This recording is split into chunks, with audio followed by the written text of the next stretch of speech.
Halo Bapau asli Indonesia. Untuk episode hari ini lokasinya berbeda dengan biasanya karena sekarang saya seperti yang penonton lihat di rumah, ini saya ada di bawah kaki Gunung Semeru, yaitu yang kemarin sekitar semingguan yang lalu baru terjadi bencana alam di sini, gunung meletus, dan bisa dilihat keadaannya semua rumah udah penuh abu, jalanan banyak abu, dan semua ini udah clear areanya. Jadi warga-warganya udah bener-bener semua udah ada di posko pengungsian, dan sebenarnya masuk ke sini juga nggak gampang gitu karena masih rawan banjir karena sungainya itu udah sejajar dengan jalanan. Banyak abu yang masuk ke sana, banyak lumpur yang masuk ke sana, dan bisa dilihat di sebelah sana juga.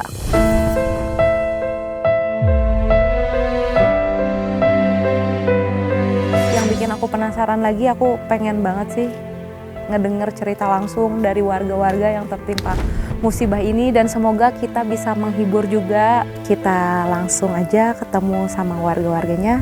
Let's go!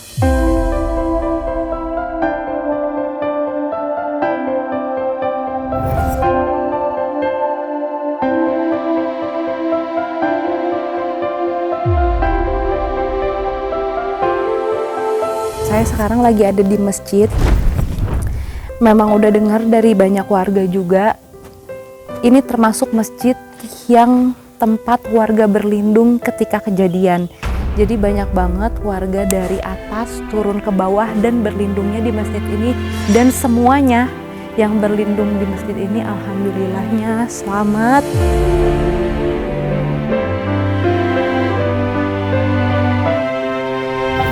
Ini keadaan masjidnya masih bagus, palingan yang runtuhnya di bagian luarnya aja situ.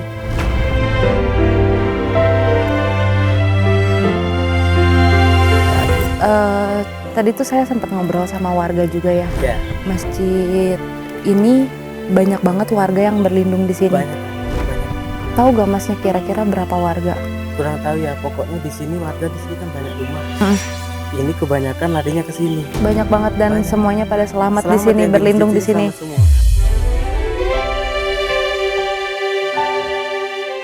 Kebayang sih pas kejadian tuh pasti banyak banget sampai keluar-keluar kali ya. Pasti sampai keluar-keluar, dan keadaan waktu itu pasti panas banget. Jalan tuh, antara jalan dan ketebalan abu tuh abunya lumayan tebal banget sih. Jadi jalan aslinya nggak kelihatan, tapi itu udah beberapa udah ada yang dibersihin juga ya. Sampai ke tembok-tembok juga.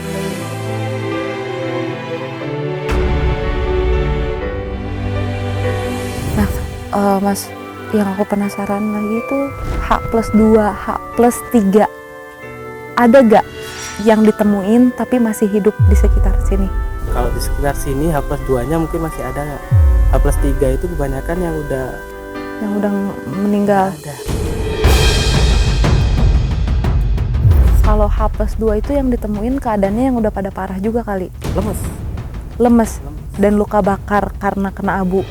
Yang luka bakar itu H+1-nya udah ketemu dan langsung dievakuasi ke rumah sakit. 80% kebanyakan, jadi sebadan.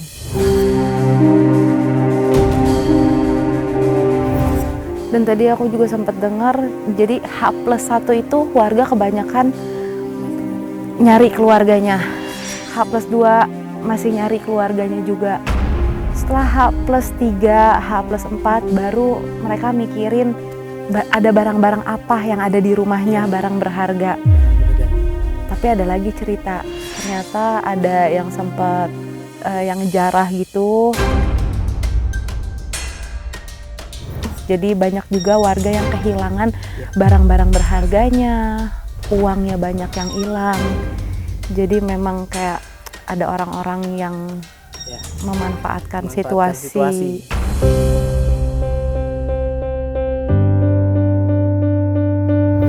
Tempe tapi ini di Padang juga.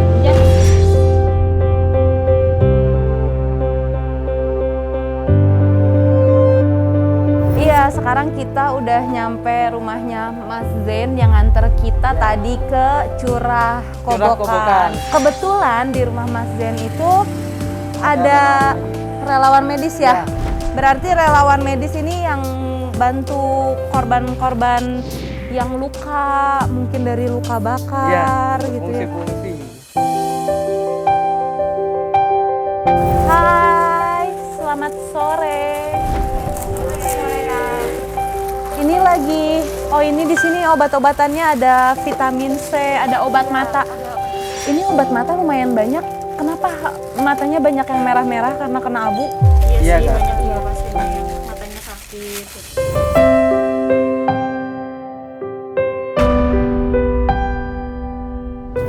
Biasanya kalau seputar mata tuh matanya gimana memang? Merah, terus habis itu keluar air kayak gitu. Terus selain matanya yang sakit tuh biasanya pasiennya banyak yang ini kena radang. Radang. Ya. Sakit gatal-gatal. Gatal-gatal.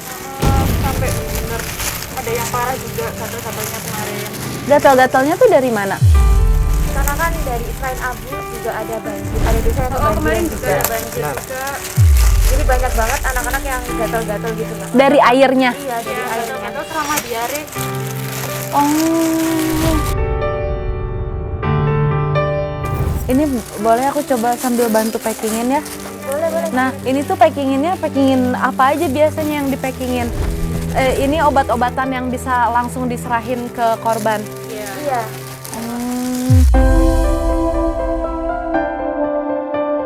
Tapi gimana sejauh ini bantuan lancar? Iya, alhamdulillah. Alhamdulillah lancar ya. Alhamdulillah. Jadi aku juga sempat dengar, jadi katanya memang bantuan makanan tuh banyak gitu ya. Jadi kalian berinisiatif untuk bikin bantuan lebih melengkapi untuk permedisan kayak gini ya? Betul. Iya, dari kemarin juga kita dapat pasien ibu hamil juga. Jadi ya kita periksa ibu hamilnya juga. Sampai ngasih vitaminnya gitu. Terus habis itu mulai kasih edukasi gimana ibunya nanti tanda-tanda persalinan karena kemarin Ada yang hamilnya udah Ya, mau bersalin. udah ada yang mau bersalin 9 bulan. Nah, kalau di situ packingin makanan ya? Iya, tidak hanya makanan juga ini ada kayak alat mandi juga. Jadi yang gimana? Oh, ada alat mandi juga. Oh iya iya benar-benar. Nggak hanya makanan sama obat aja. Hah? Kita ini kayak ini. Oh, ada sisir juga. Apa tadi aku penasaran kalau di posko itu kegiatannya ngapain aja? Kalau di posko sih biasanya kita tetap Iya, yang utama kita pemeriksaan kesehatan, Mm-mm. yang door to door. Jadi setelah pemeriksaan mungkin kita tanya kebutuhannya apa, kita bawa sembako ini. kita udah ngasih sembako, terus ada pakaian yang baru juga untuk balita, bubur, susu.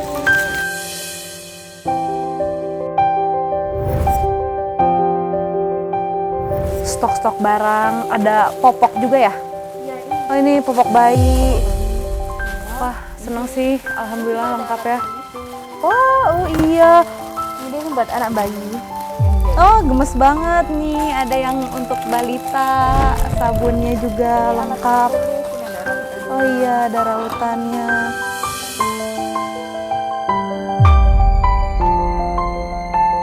Pak, anak-anak yang korban gitu, mereka tetap sekolah ini di posko. Jadi kita kasih hiburan kayak gini. Jadi kemarin kita juga berusaha beli mainan biar mereka juga ngasih juga kayak gini. Ini berarti tempat peristirahatan kalian ya.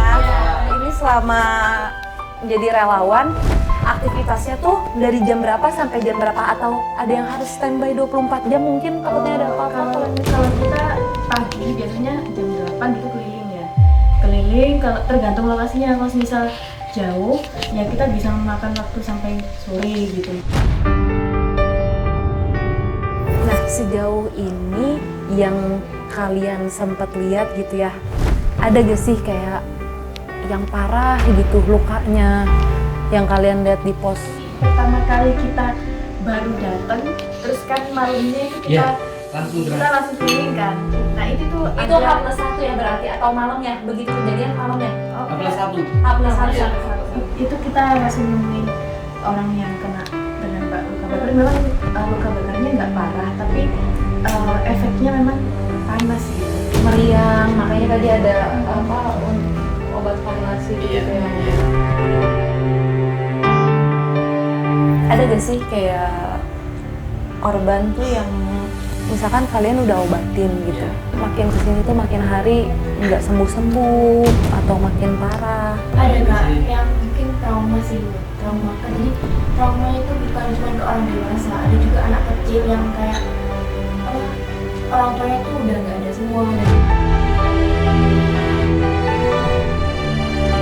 Mungkin ya udah tersebar juga ya di sosmed ya cerita Mbak Rumi itu, dia yang apa meluk ibunya. Kalau dari Masnya sendiri, versi Masnya yang Mas tahu gitu yang ada di sini, gimana ceritanya Mas? Intinya itu dia ibunya itu udah sepuh. Sepuh itu artinya udah tua. Jadi mau ninggal ibunya pas ada awan panas sudah gembel itu nggak tega mungkin. Jadi pas itu ibunya pas kejadian dipeluk.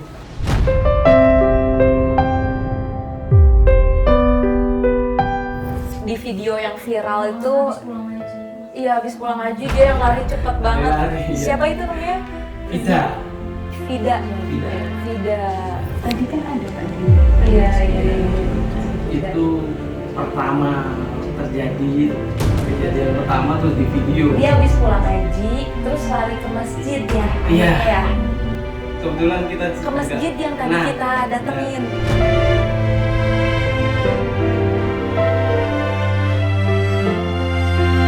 Pasti banyak banget ceritanya. Aku aja baru sehari di sini tapi banyak hikmah yang bisa diambil, cerita yang bisa menginspirasi kita. Ini dari timnya Kak Baim.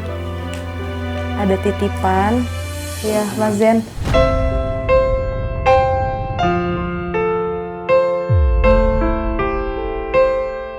Terima kasih banyak. Sama-sama, terima Terima kasih. kasih banyak. Pokoknya semoga semuanya dilancarin. Amin.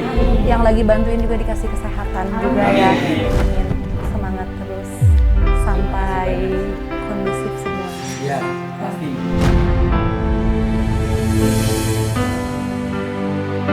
Oke, ya udah kalau gitu saya pamit dulu ya. Terima kasih dan semoga selalu dalam lindungan. Mari.